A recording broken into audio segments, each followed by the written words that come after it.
Hablaremos del baile y la danza, en un periodo histórico que va desde la antigüedad hasta la Europa del siglo XVIII. Esta amplitud, desde luego, garantiza la liviandad del informe. Desde el punto de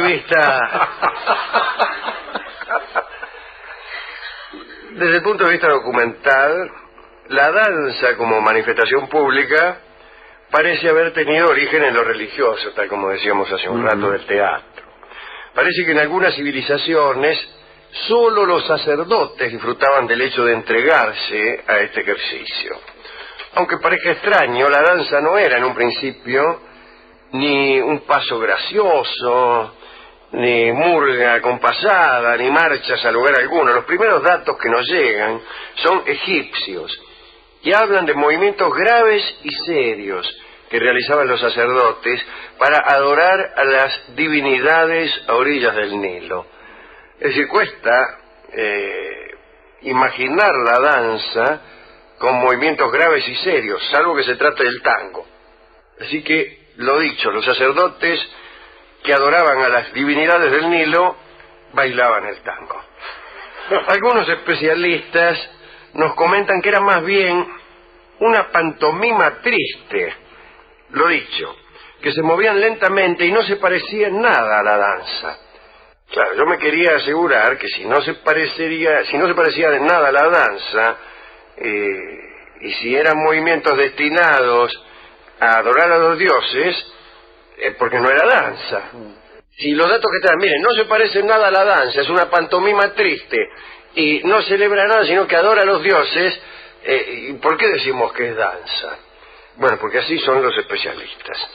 De todos modos, los faraones de Egipto tenían sus colegios femeninos de músicos y danzantes ya en un momento más avanzado de la civilización egipcia, y había allí bailes sagrados que al parecer tenían carácter astronómico, representaban o creían representar el curso de los astros y la armonía de sus movimientos. Es decir, ibas a una milonga en Egipto y tocaban, ponerle una ranchera, y vos tenías que seguir los movimientos de la estrella que te había tocado, pongamos por caso Rigel o Betelgeuse o cualquier otra. No era fácil, por eso no iba casi nadie. Entre los hebreos el baile parece haber estado muy arraigado en sus costumbres.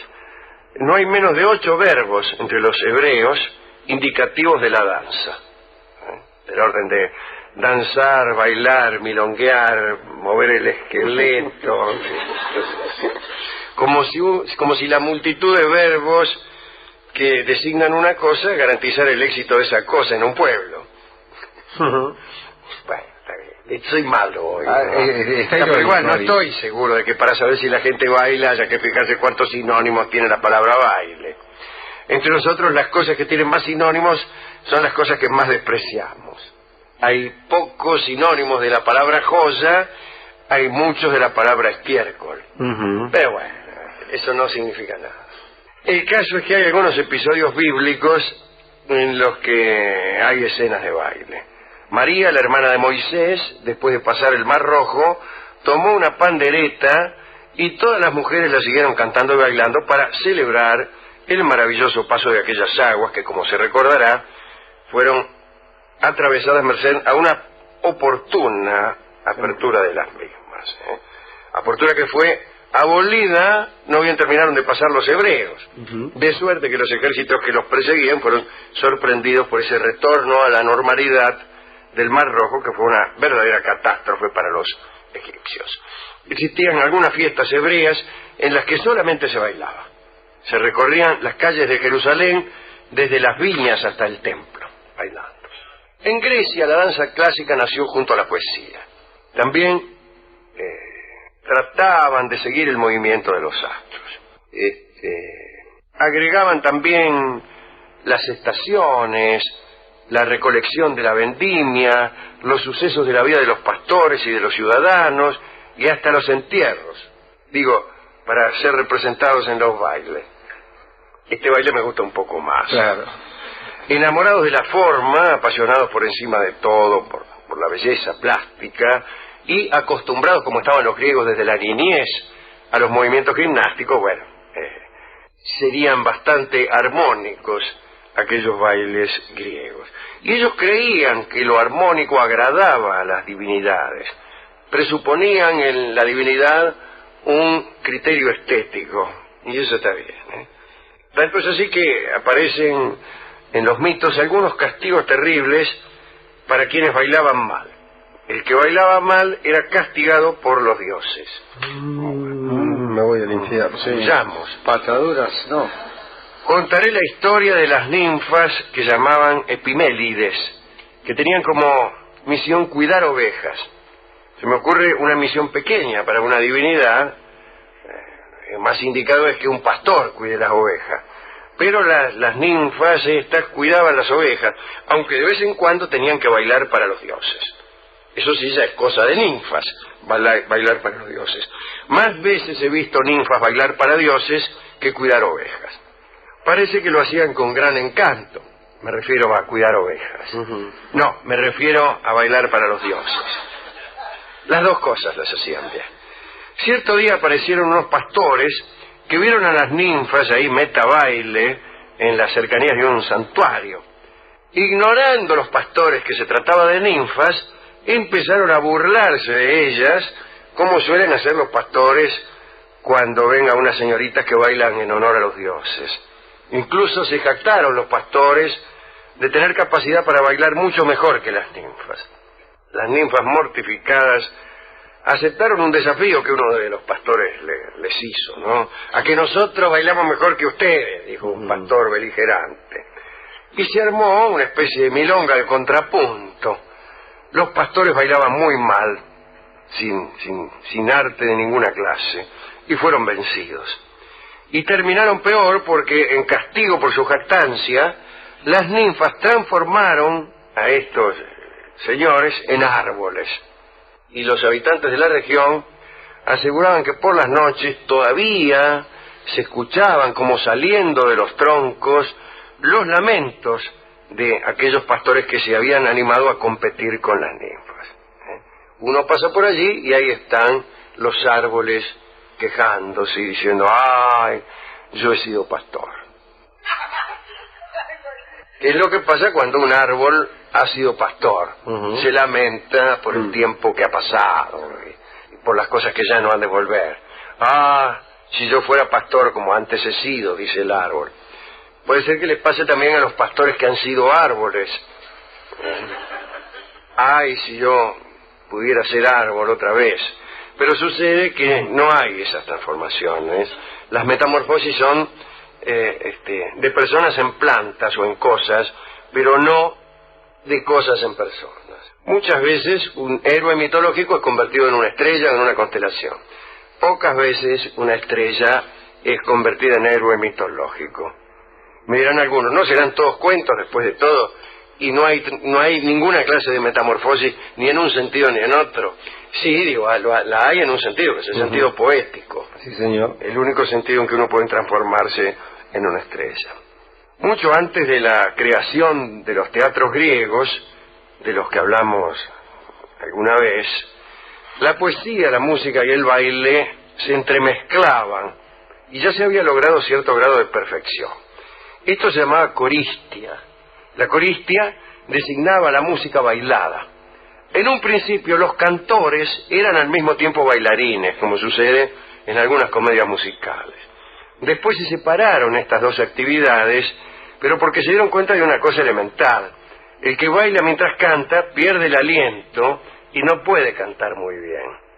Tanto es así que los que tocaban sí siguieron bailando, pero los que cantaban no. Los instrumentos griegos eran de cualquier forma livianos y no aparatosos como los de hoy. Imagínese un pianista bailando. Los griegos tenían dos géneros de danza. La danza seria, que comprendía la danza sagrada, tenía relación con el culto y se hacía ante las estatuas de los dioses. Esto comprendía también la música de las tragedias. Estaba la célebre calatiscos, que era como un desfile de esclavos cargados con canastas. Había otra que se debía ejecutar con la cabeza para abajo. ¿Cómo con la cabeza para abajo? ¿Cómo vas a bailar con la cabeza para abajo? Bueno, agachando la cabeza. Sí. No, Hay algunos instrumentos que no se pueden tocar cabeza abajo, ¿o sí? Y el piano, por ejemplo. No, estoy pensando en algunos instrumentos de viento, pero no se te cae, ¿no? La esquina de la boca. ¿Pero usted usa las manos para quedarse cabeza abajo? No. Ah, apoyado en el... O colgado, quizá. Ajá. Para mí es colgado. Acá no explica, pero yo creo que es colgado. Sí, de los pies como Edipo. Colgaban a los músicos y empezaban a tocar. ¡Qué espectáculo extraordinario! Sí, todas escalas ascendentes hacían. Posiblemente. Estoy pensando, ¿no? Qué extraordinario. Extraordinario. No muchos, ¿no? No muchos. 5 o 6 colgados. 5 o 6 colgados. Todos los músicos colgados. Pero no tantos, porque si no parecería más bien una carnicería. Sí, tal cual. Como medias reses. Claro. Y usted entra y empiezan los flautistas.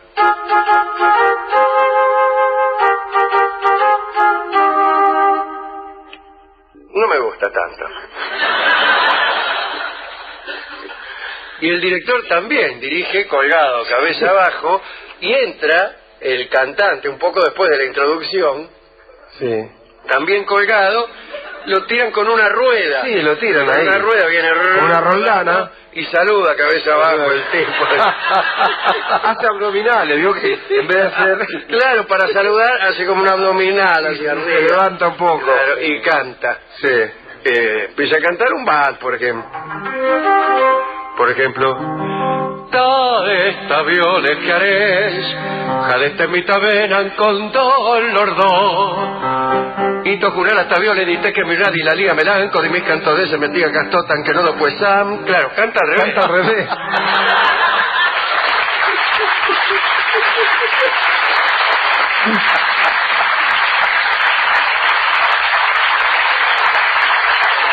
Por ahí después eso para fanfarronear se da vuelta y la canta al derecho. Y la canta, esta violeta que ayer dejaste en mi ventana con hondo dolor. Y ahí mezcla, ¿vio? Claro. Está bien, es un espectáculo extraordinario el que Deberían hacerlo, ¿no? Este lugar es ideal para eso. Sí, este es un lindo para lugar. un concierto de colgado. El caso es que no era así en Grecia, ¿no? No importa. Después de la danza seria estaba desde luego la danza cómica. Allí imitaban los movimientos de los animales. Estaba la danza de la grulla, la de los buitres. La de los buitres se hacía con zancos, con unos zancos altísimos, calculando que desde luego los buitres parecen, no sé. Sí, más flamencos, ¿no? Sí, Parece... más que buitres estoy pensando en algunas aves zancudas, Claro. ¿no? Pero bien, bailaban sobre zancos. Más tarde se pasó de la imitación de los animales a la imitación de la extravagancia de los vicios humanos, que es lo que verdaderamente rinde, ¿no? Sí. Estaba la danza del borracho, que era muy exitosa. Eran unos borrachos que se hacían los borrachos. Ajá. La gran diversión consistía en hacer subir varios ciudadanos sobre un barril de vino untado en aceite, y el que no se caía recibía como premio el barril y todo el vino. Así se divertían los griegos. Grandes bailarines, dicen, este es un dato interesante, eran Pitágoras y Sócrates. Grandes bailarines. Mire usted eso. ¿Qué dato? De Pitágoras podríamos creerlo, ya que es una figura cuya biografía, bueno, tendríamos que creer muchas cosas de Pitágoras. Los datos que tenemos de él se mueven en la frontera de lo mítico. Calcule, todo el mundo dice que tenía un muslo de oro. Dicen también que los arroyos o los ríos los saludaban. Él pasaba a la orilla del río y el río le decía: adiós, Pitágoras. Pero Sócrates era una figura bien real, ¿no? Y más real gracias a su extraordinario biógrafo, ¿no? Claro. Entonces, enterarnos de que Sócrates bailaba bien nos conmueve más que enterarnos de que Pitágoras bailaba bien, ¿no? Nos conmueve que ese hombre tan austero bailase y que fuese un buen bailarín. Pitágoras, de todos modos, buscaba alcanzar mediante el baile salud y agilidad eternas. Bueno. Y Sócrates decía que bailar era la única actividad que ejercitaba todos los miembros. Pero entonces no iban a bailar para levantarse minas como uno. No ibas al gimnasio. Como ejercicio. Claro. Juan dice, me voy a bailar un pala pala, un caramba y un cuando y listo. Bueno, los sacerdotes salios, que eran bailarines, fueron famosos en la antigua Roma. Se vestían de púrpura con una ancha faja de bronce a modo de cinturón, se cubrían con un casco por si se caían probablemente. Claro. Empuñaban una espada corta en la mano derecha y ejecutaban en torno a los altares ciertas marchas, ciertas danzas armadas, ¿no? Cantaban himnos cuyo ritmo acentuaban dando golpes sobre un escudo. Ajá. El sacerdote que presidía la danza se llamaba presul. ¿Qué tal, presul? En los banquetes también había danza. Una danza de las que hay en los banquetes más bien es de las que nos gustan a nosotros, ¿no? Eran danzas más bien orgiásticas. Digo, los banquetes romanos, así. Sí, las bacanales. Sí, esas cosas. No son los bacanales, los banquetes privados que hacían por ahí. Pero los romanos, a mí no me gusta cómo se divertían los romanos, que tenían una idea de la orgía y de la diversión que incluía siempre como invitado imposible de evitar la crueldad. La crueldad. Catón el censor, se retiró un día de un banquete cuando advirtió la indecencia de la coreografía. Parece que unas famosas muchachas llamadas las bailarinas de Flora, ¿qué tal? Agitaban su belleza, digámoslo así, de tal forma en aquel banquete que a más de un comensal debieron hacerlo volver a sus cabales a patadas. Que no soy de madera, gritaban los comensales ante las bailarinas de Flora. Que después se iban ahí en la bolilla. Sí, se iban. Cuando el cristianismo triunfante pudo celebrar sus ceremonias públicamente, la Iglesia toleró algunas danzas, pero solo como manifestación de alegría colectiva, en los días de fiesta o a veces los domingos. Sin embargo, los resabios del paganismo introdujeron la costumbre de bailar en cualquier momento. Y así surgieron las terribles penas del Papa Gregorio, no las penas personales de Gregorio, sino las terribles sanciones del Papa Gregorio para todo el que bailara de un modo indecoroso. Los bailes seculares alcanzaron su mayor auge durante la Edad Media. Había una multitud de bailongos destinados a seguir el perfeccionamiento de la técnica musical. Pero parece que eran los señores feudales los que se reservaban el derecho de permitir, de autorizar los bailongos. Así que los vasallos tenían que pedir permiso al señor para milonguear un rato. Bueno, en 1402 apareció en Francia una institución llamada Cofradía de los Bailarines. Allí aprendías baile durante 5 años, y para llegar a recibirte tenías que salir bien de la prueba de la agradable lentitud. Esa era una prueba de la agradable lentitud. Me hace acordar a la lenta agilidad de la que habla Borges. En Francia, por esos tiempos, apareció también un baile muy curioso, que era la danza de los muertos, una danza lúgubre que denunciaba el triunfo de la igualdad ante la muerte, o si ustedes quieren, de la muerte ante la igualdad, sería mejor, ¿no? Participaban hombres disfrazados de reyes y de mendigos, y dicen que un aventurero llamado Macabre llegó a París en 1424 y se alojó en una torre junto a un cementerio. Por su aspecto, el hombre impresionó a la gente, que empezó enseguida a atribuirle poderes sobrenaturales. Y un día invitó a varios vecinos, los disfrazó a todos y organizó una coreografía con sonidos de tambores recorriendo las calles de París. Lo hizo durante varios meses y parece que hasta el rey Carlos VII, el victorioso, es el rey de Juana de Arco participó, aunque sin disfrazarse, de aquella marcha. Se la llamó danza macabra, según el nombre del creador, el señor Macabre. Todo esto es mentira, ¿no? La danza macabra nació un siglo antes, durante la peste negra, pero no importa, nosotros somos hospitalarios con los cronistas equivocados. Catalina de Médicis, hablando de la corte de Francia, llevó de Italia, la tarantela, el saltarello. La tarantela, como ustedes saben, es un baile del sur de Italia que parece que tiene su origen en las picaduras de las tarántulas. Antes de empezar el baile, los bailarines se hacían picar por tarántulas y esa picadura causaba un mal que hacía moverse mucho al picado, ¿no? Entonces, a partir de esos movimientos crearon una música que todos ustedes conocen. Sí. ¿Y qué es esta? Esto es una tarantela, fíjese. Ese mismo.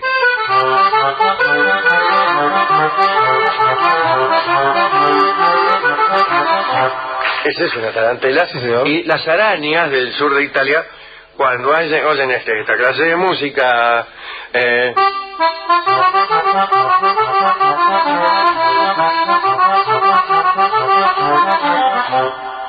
pican.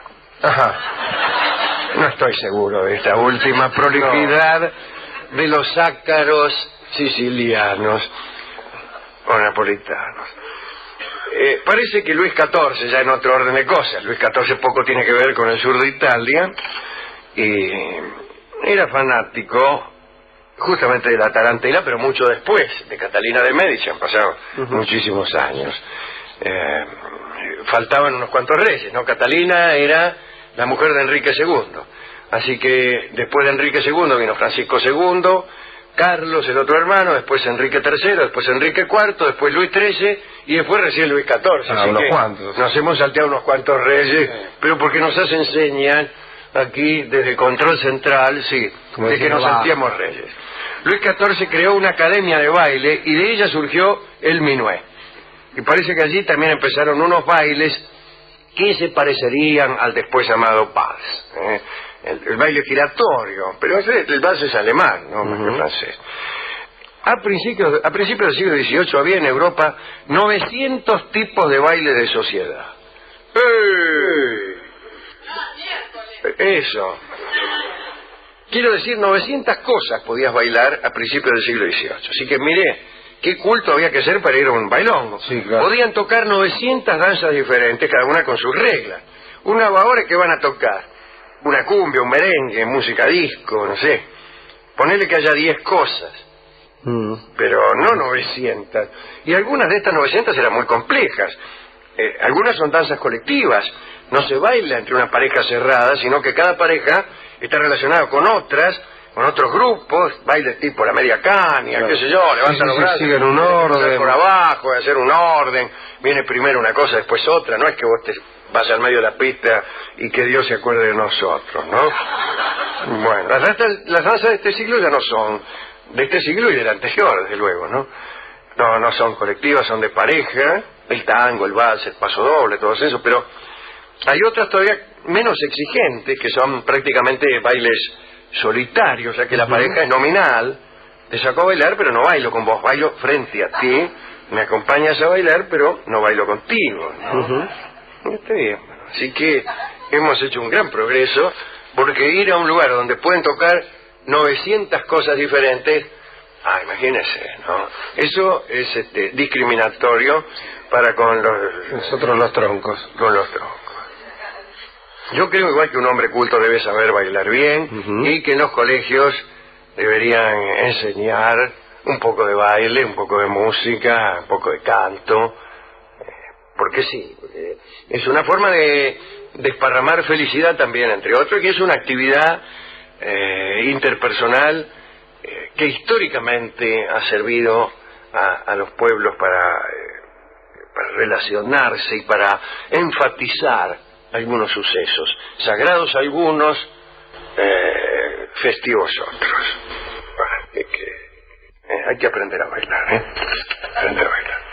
Bueno, yo aprendí a bailar danzas nativas, por ejemplo. Yo sé que baila bien el tango usted, pero no sabía que danza nativa. Sí, danza nativa, aprendí a bailar pensando que en todos los lugares pasaban danzas nativas. En un baile uno iba... cuando salió acá a bailar la primera vez a un boliche? La primera vez que fui al cielo. Sí. Acá al cielo. Sí. Llevó su pañuelo. Claro, y me puse a esperar que pasaran ponerle el pericón nacional. Sí. Yo me lo sabía bailar. O un gato. O el cuando, cuando, algo así. Cuando venga el gato. No, qué sé yo. Hago Pasaba. y no venía. Rock and roll, qué sé yo, bueno. Momento, y ahora cuando empiece el gato, van a ver.